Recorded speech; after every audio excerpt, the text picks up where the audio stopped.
नमस्कार, active news Mahak में आपका स्वागत है। मैं हूं आपके साथ आरोही। देखते हैं आज की नई ताजा खबरों में क्या है आपके लिए खास।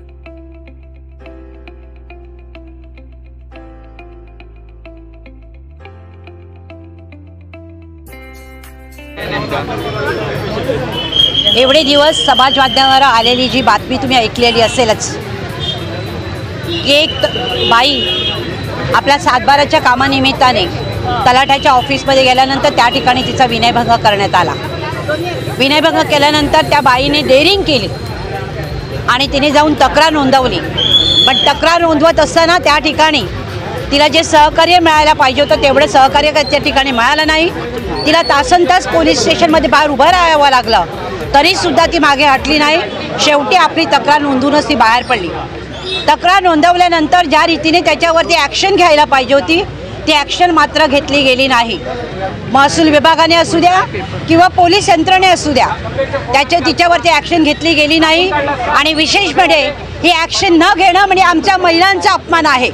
आमचं चारित्र्य हनन करायला निघालेले असतील आणि त्या बाबतीत तक्रार करून सुद्धा जर त्याच्यावरती ॲक्शन घेतली जात नसेल त्या निमित्ताने आम्ही या ठिकाणी निषेध व्यक्त करण्यासाठी आणि आमच्या भावना आहेत त्या व्यक्त करण्यासाठी इथे एकत्र जमलेलो आहोत।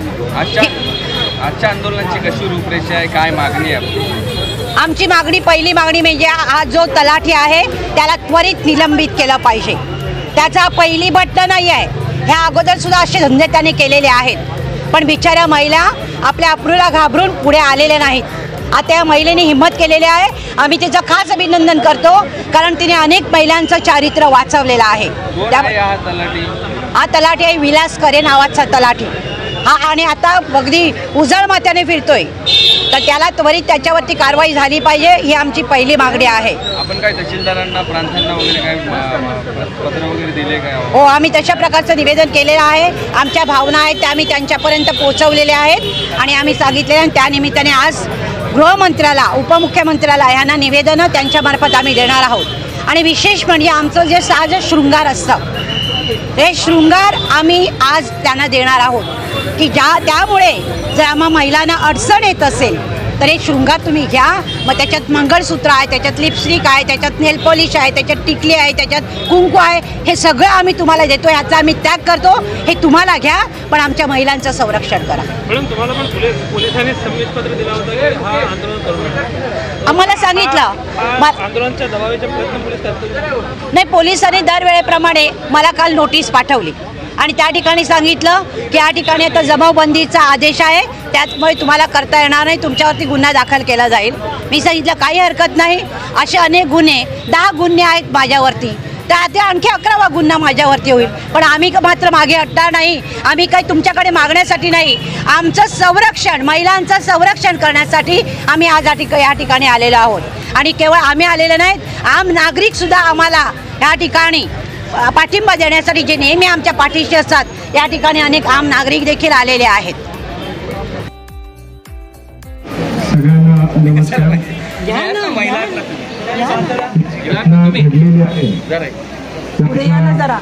तलाठी म्हणून लोकसेवक जो तिथे कार्यरत होता त्याच्याकडनं हे दुष्कृत्य घडलेलं आहे, हे पापच घडलेलं आहे, त्याचं कोणीही समर्थन करणार नाही मी करणार, न माझं कुठलंही प्रशासन करेल ना आमचं कार्यालय करेल। ही घटना निंदनीय आहे, त्याची आम्ही घोर निंदाच करतो आणि त्याचाच भाग म्हणून मी तात्काळ माननीय जिल्हाधिकारी महोदयांना त्याच्या संदर्भात रिपोर्ट कालच पाठवून दिला। आता माझ्या हातात त्याचे सस्पेन्शनची ऑर्डर आहे। त्याच्यावरती ज्या दिवशी गुन्हा नोंद झालेला आहे त्या दिवसापासून त्याला सस्पेंड करण्यात आलेला आहे।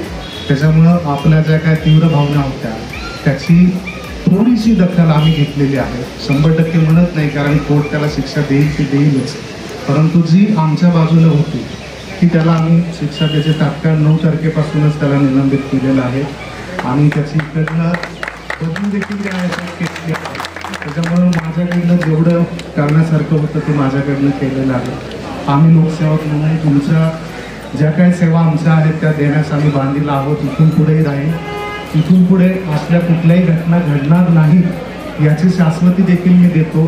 परंतु काय आहे की हा हे पातक आहे, हे पाप आहे, ज्याच्या कोणाकडनं घडलेला आहे वैयक्तिक घडलेला, त्याच्यामुळे ह्या गोष्टीचं आम्ही समर्थन कधीही करणार नाही, इथून पुढे करणार नाही.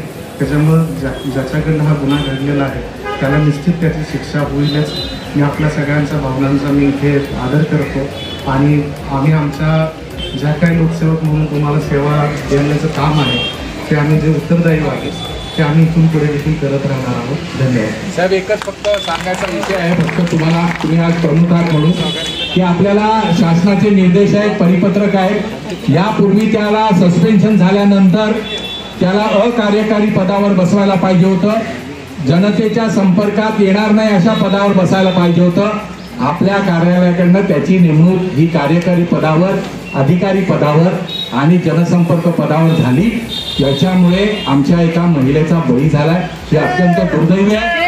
असे जे तलाठी आहेत, मला माहिती आहे, असे जे तलाठी आहेत ज्यांचं सस्पेन्शन झालेलं आहे, त्यांना परत जर तुम्ही त्या तलाठी पदावर बसवत असाल आणि वसुलीचे आकडे त्यांना देण्यात येत असतील अशी जी माहिती जी मिळते तर ते चुकीचं आहे. आपणास विनंती आहे की असे सस्पेंड झालेले जे अधिकारी आहेत, तलाठी आहेत, त्यांना ताबडतोबीने शासनाच्या परिपत्रकाप्रमाणे अकार्यकारी पदावर बसवा, जनसंपर्कापासून त्यांना दूर ठेवा. अन्यथा त्याच्याशी जबाबदार असलेले जर आपण असाल किंवा जिल्हाधिकारी असाल तर त्यांच्या विरुद्धचं पत्र, आमच्याकडे सगळ्यांची माहिती आहे, आमचं पत्र तातडीने जाणार आहे. आपण एवढं सगळं आम्हाला सहकार्य केलं, कार्यवाही ही सुद्धा करा. आम्हाला लक्षात आलं पाहिजे सस्पेंड केलेला अधिकारी तलाठी पुन्हा आम्हाला दिसता कामा नये, एवढी आम्हाला तुमची विनंती.